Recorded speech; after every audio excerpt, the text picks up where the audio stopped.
Hello, അപ്പം ഇന്നൊരു കുഞ്ഞ് ഗെറ്റ് റെഡി വിത്ത് മീ കണ്ടാലോ?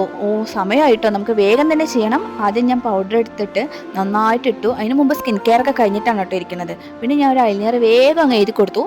അതിനുശേഷം നമുക്കൊന്ന് മസ്കാര ഇട്ട് കൊടുക്കാം. മസ്കാര നന്നായിട്ട് ഇട്ട് കൊടുത്തിട്ട് കുഞ്ഞു കുഞ്ഞു ഇടുപ്പിനൊക്കെ എന്തൊക്കെയോ വേദനകൾ തുടങ്ങിയിട്ടുണ്ട്.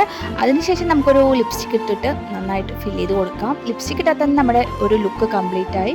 ഇടയിൽ കൂടെ ഞാൻ ഒന്ന് പൊട്ട് വെച്ച് കൊടുത്തിട്ടുണ്ടായിരുന്നു കേട്ടോ. അപ്പോൾ ഇതായിരുന്നു നമ്മുടെ ലുക്ക്. ഡ്രസ്സ് ഇതായിരുന്നു. ഇത് ഞാൻ മീഷോന്ന് പർച്ചേസ് ചെയ്തതാണ്. അടിപൊളിയായിട്ടുള്ള ഒരു ഫ്രോക്കാണ് കേട്ടോ. ഞാൻ അതൊക്കെ കഴിഞ്ഞ് ഒരു വാച്ച് കെട്ടി കൊടുത്തപ്പോൾ ഇത്രയൊക്കെ ചെയ്യുന്നുള്ളൂ. ഒരു കുഞ്ഞു ലുക്കാണ് ഞാൻ ഉദ്ദേശിക്കുന്നത്. തൊട്ടടുത്തുള്ള സ്ഥലത്തേക്കാണ് കേട്ടോ പോണത്. ഓവറായിട്ട് മേക്കപ്പ് ചെയ്തിട്ട് പോകേണ്ട ആവശ്യം ഉണ്ടായിരുന്നില്ല. പിന്നെ ഫ്രീ ഹെയർ ഇട്ടപ്പോൾ എനിക്ക് തോന്നി വണ്ടിയിലൊക്കെ പോകുമ്പോൾ ഭയങ്കര ചിക്കാവും മുടി. നമ്മൾ എന്തിനാ അവർക്ക് റിസ്ക് എടുക്കണേ വേണ്ടിയിട്ട് കുഞ്ഞതായിട്ട് ഞാൻ മുടി ഒന്ന് കെട്ടിക്കൊടുക്കാമെന്ന് വിചാരിച്ചു. അവസാനം എന്താ തീരുമാനിച്ചിട്ട് ഞാൻ ഇങ്ങനെയാണ് കെട്ടിയത് കേട്ടോ. എനിക്ക് ഭയങ്കരമായിട്ട് ഇഷ്ടമായി.